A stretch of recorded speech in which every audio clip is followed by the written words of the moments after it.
নমস্কার বন্ধুরা, আর জি কুকিং চ্যানেলে আপনাদের সবাইকে স্বাগত। আজকে নিয়ে হাজির হয়ে গেলাম এমন একটা চুষি পায়েসের রেসিপি নিয়ে, যেটা মুখে স্বাদ লেগে থাকবে সারা জীবন।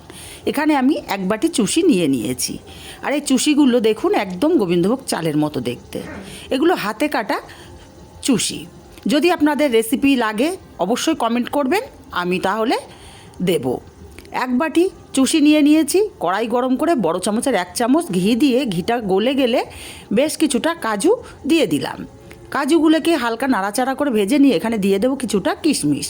কাজু আর কিশমিশটাকে ভেজে নেব।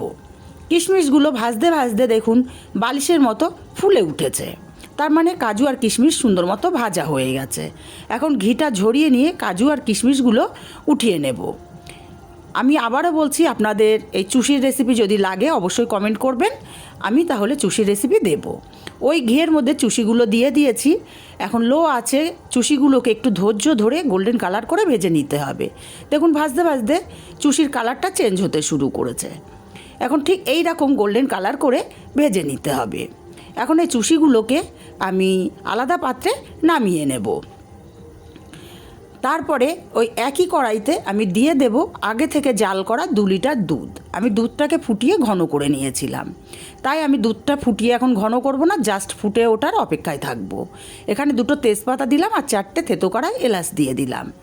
ভালো করে নাড়াচাড়া করে দিয়ে দুধটা একবার উতলে তারপরে আমি ফিরে আসছি।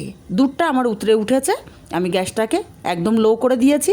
এখন এখানে দিয়ে দেব ঘিয়ে ভাজা চুষিগুলো। আর চুষিগুলোকে দিয়েই সঙ্গে সঙ্গে নাড়াচাড়া করে দিতে হবে, না হলে চুষিগুলো দলা পাকিয়ে যাবে। খুব ভালো করে নাড়াচাড়া করে চুষিগুলোকে মিশিয়ে দেব। তারপরে এখানে দিয়ে দেব স্বাদটাকে ব্যালেন্স করার জন্য খুবই সামান্য একটু লবণ। যে কোনো মিষ্টি জাতীয় জিনিসে লবণ দিলে স্বাদটা ব্যালেন্স হয়। লবণটাকে দিয়ে ভালো করে নাড়াচাড়া করে মিশিয়ে চুষিগুলোকে 5 মিনিট আমি ফুটিয়ে নেব। 5 মিনিট ফুটিয়ে নিয়েছি। এখন দেখুন চুষিগুলো একদম গোটা গোটা, একটা চুষি কিন্তু আমার লেগে যায়নি।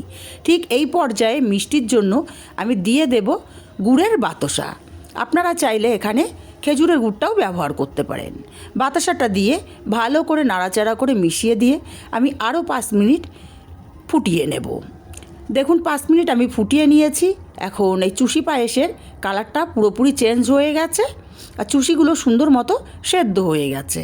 এই পর্যায়ে দিয়ে দেব ভেজে রাখা কাজু আর কিশমিশগুলো। কাজু আর কিশমিশটাকে দিয়ে নাড়াচাড়া করে 1 মিনিট ফুটিয়ে নিয়ে তারপরে গ্যাসটাকে অফ করে দেব, কারণ এই চুষিটা ঠান্ডা হলে অনেকটাই জমাট বেঁধে যাবে। এই পর্যায়ে আমি গ্যাসটাকে অফ করে দিয়েছি, পুরোপুরি ঠান্ডা করে ফিরে এলাম। দেখুন পুরোপুরি ঠান্ডা হওয়ার পরে কতটা জমে গেছে। রেসিপিটা কেমন লাগলো কমেন্ট করে জানাতে ভুলবেন না। ভালো লাগলে কাছের আত্মীয় স্বজন বন্ধুবান্ধবের কাছে শেয়ার করতে ভুলবেন না।